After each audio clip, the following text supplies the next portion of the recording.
हिंसक आत्माएं जो होती हैं वो जन्म ही क्यों लेती हैं।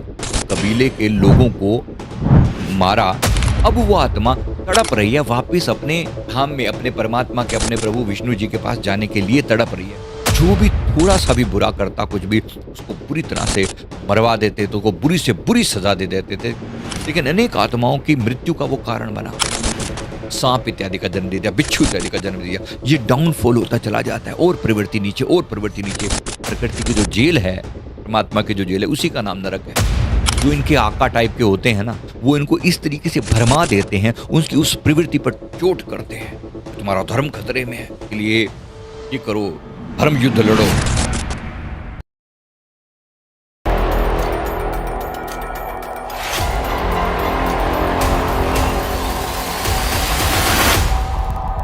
नमस्कार। आप में से किसी का एक प्रश्न है कि जो ये इतनी हिंसक घटनाएं होती हैं और हिंसक घटनाओं को करने वाले लोग होते हैं, जैसे लाल किला पर ये बम ब्लास्ट हुआ, तो ये इस प्रकार से ये जो लोग इस चीज़ को अंजाम देते हैं, जिन्होंने खुद को भी मार डाला और अपने आसपास में अनेक लोगों को के मरने का कारण बने, उनकी मृत्यु का कारण बने, ऐसे लोग किस मेंटेलिटी से जन्म लेते हैं? ये जन्म ही क्यों लेते हैं? इस तरह की हिंसक आत्माएं जो होती हैं वो जन्म ही क्यों लेती हैं? सवाल बहुत उत्तम है, इसलिए मैं इसका यहाँ पर जवाब दे रहा हूँ। आपके मन में भी प्रश्न आया हो तो नीचे कमेंट करके जरूर बताएं कि आपका भी सवाल है। अब इसका मैं जवाब देता हूँ। कार्मिक कारण क्या होता है? सबसे पहले आपने समझ लिया होगा कि मैं किसके बारे में बात कर रहा हूँ।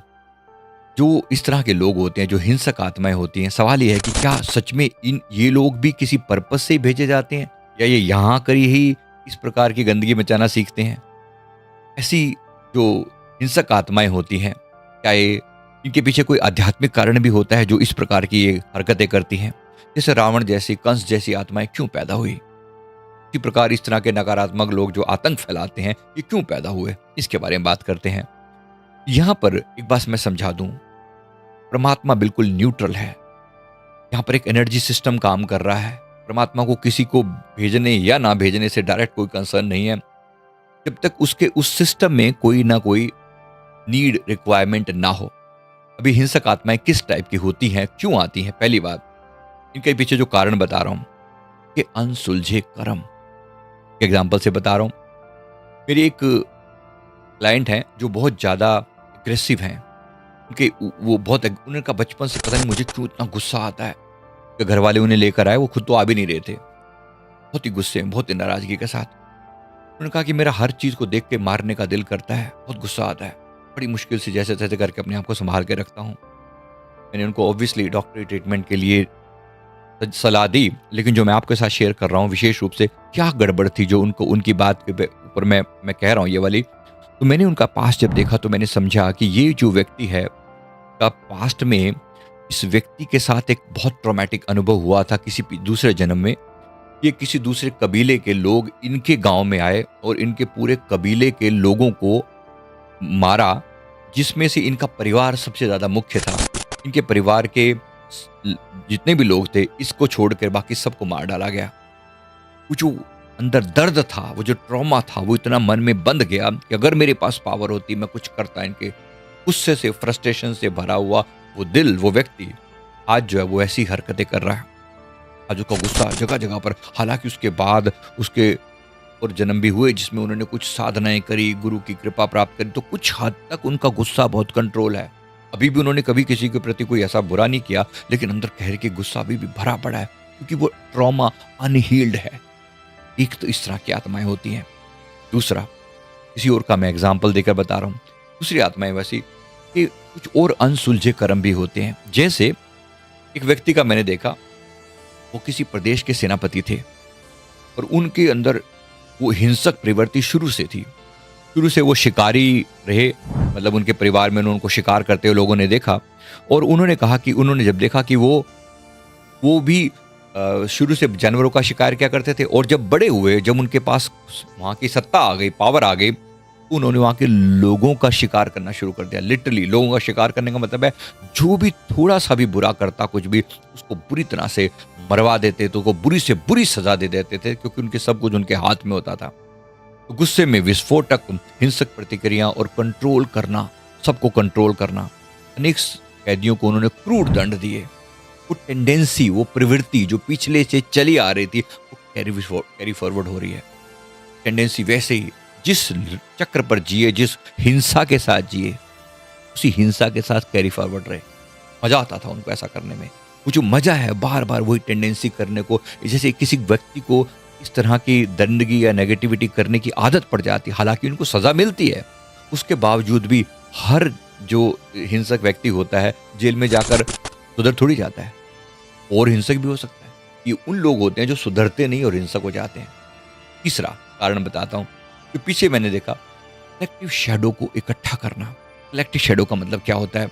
इसका मतलब ये होता है कि ये जो डार्क रोल निभाने वाली जो आत्माएं हैं, समाज के सामूहिक अंधेरे को उजागर करती हैं ताकि सभ्यता को जगाकर सुधार की ओर बढ़ा जा सके। ये आत्माएं खुद नहीं जानती कि वो एक बहुत कठोर भूमिका निभा रही होती हैं, बल्कि उनके कर्म दुनिया को एक लेसन जरूर देते हैं।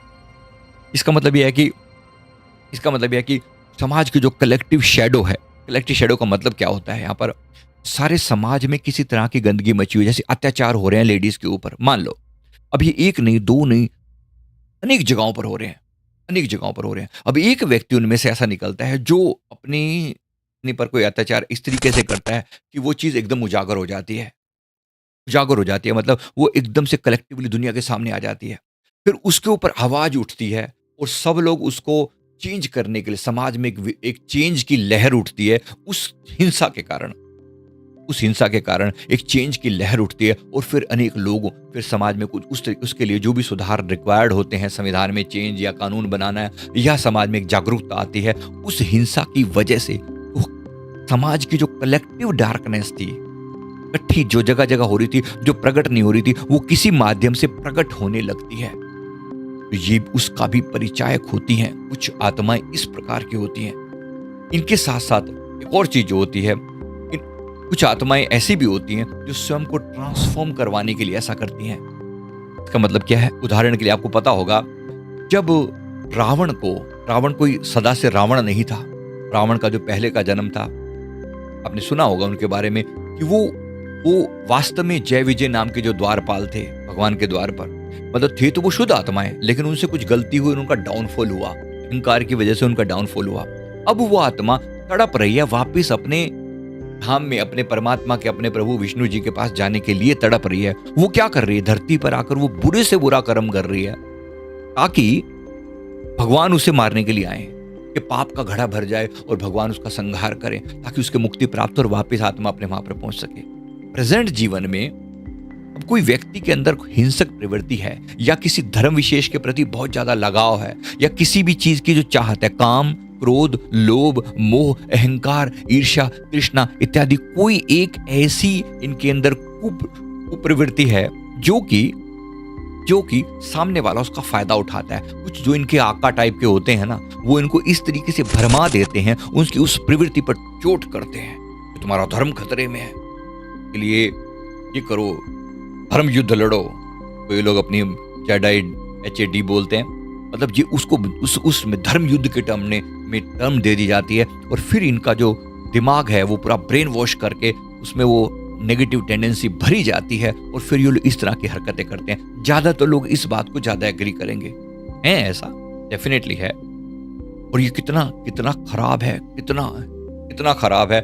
इस तरीके से देखो, खुद को भी मारा, आप अपनी आत्मा भी अधोगति में गई और अनेक आत्माओं को भी, अब उनके भी कर्म थे या नहीं थे वो उस पर हम बाद में आएंगे, लेकिन अनेक आत्माओं की मृत्यु का वो कारण बना। इस तरह की जो टेंडेंसी वाले लोग होते हैं, इनको डेफिनेटली बड़े सुधार की जरूरत है, बड़ी मार की जरूरत है। आप सोचो, जो नरक जैसे प्रावधान हमारे यहाँ पर बताए गए हैं, वो नरक क्यों बने हैं? इसीलिए बने हैं। प्रकृति अपना हिसाब किताब करती है कि इसके अंदर की जो खोट है, इसके अंदर जो जड़ बना ली है उस बीमारी ने, इनका जो ट्रॉमा है उसको अंदर तक जाके कैसे ठीक किया जाए, इसके लिए प्रकृति के जो सुधार गृह है, प्रकृति की जो जेल है, परमात्मा की जो जेल है, उसी का नाम नरक है। उस नरक में ठाकर इनको कुछ सजाएं दी जाती हैं, समझाया भी जाता है, शायद इनकी वो टेंडेंसी चेंज हो सके, प्रवृत्ति चेंज हो सके। और फिर ऐसा नहीं कि दोबारा से वापस तुरंत धरती पर भेज दिया जाता है। इनको उनके लिए पशु जोनियां बनाई गई हैं। जैसे कोई हिंसक आत्मा रही है, अब उनको शेर बना दिया। अब हिंसक आत्मा शेर बनकर एक वहां पर खाओ जो मर्जी तुम, क्योंकि वहां पाप नहीं है, वहां उसकी टेंडेंसी, उसकी प्रवृत्ति ऐसी है। एक शेर मांस खा रहा है, किसी को मार के खा रहा है, वो उसको लिए पाप नहीं है। आप हम लोगों के लिए जो जो समझ रखते हैं, उसके लिए उसकी प्रवृत्ति ही ऐसी है। परमात्मा ने उसको बनाया, प्रकृति ने उसको बनाया ऐसा है। तो वहां वो सजा पाता है एक जानवर के रूप में जन्म लेकर। वो लंबी सजा चलती है, फिर उसको और सॉफ्ट बनाया जाता है। ऐसा नहीं है कि वो प्रकृति उसको ऐसे छोड़ देती है, उसको अन्य जन्म दिए जाते हैं, जैसे हियना लक्कड़ बग्गे का जन्म दे दिया, मांस खा रहा है पूरी तरह से, या उस तरह की हिंसक प्रवृत्ति में अभी भी है, फिर उसको थोड़ा और सॉफ्ट बनाया जाता है, जैसे सूअर का जन्म दे दिया और नीचे भेजा जाता है, जैसे सांप इत्यादि का जन्म दे दिया, बिच्छू इत्यादि का जन्म दे दिया। ये डाउनफॉल होता चला जाता है, और प्रवृत्ति नीचे और प्रवृत्ति नीचे, फिर कहीं जाकर वो वृक्ष इत्यादि बनाए जाते हैं, फिर कहीं जाकर फिर उनका अपग्रेडेशन का साइकिल शुरू होता है, बिल्कुल एकदम धरातल पर जाकर फिर जाके इनको वापस भेजा जाता है। कुछ भी बुरा करवा सकता है, ऐसा ना हो इसके लिए अपने लोभ को भी कंट्रोल करो। इसी तरह से क्रोध है, क्रोध को कोई भी भड़का सकता है, भड़का कर आपसे कोई बुरा काम हो सकता है। आपसे ऐसा ना हो इसके लिए अपने टेंडेंसीज पर, अपने डार्क सेल्फ पर काम करो। इसी को कर्मा क्लींजिंग बोलते हैं, इसको शैडो क्लींजिंग बोलते हैं हम अपनी भाषा में। बहुत सारे वीडियोस के टॉपिक पर पहले भी बनाए, शैडो क्लींजिंग, कर्मा क्लींजिंग के ऊपर। कर्मा को क्लींज करो ताकि आगे आपके अंदर वो टेंडेंसी जो है समाप्त हो सके और आपका अंदर चेंज आ सके। उम्मीद करता हूँ वीडियो जरूर अच्छा लगा होगा। वीडियो लाइक करें, कमेंट करें, चैनल को जरूर सब्सक्राइब कर लें।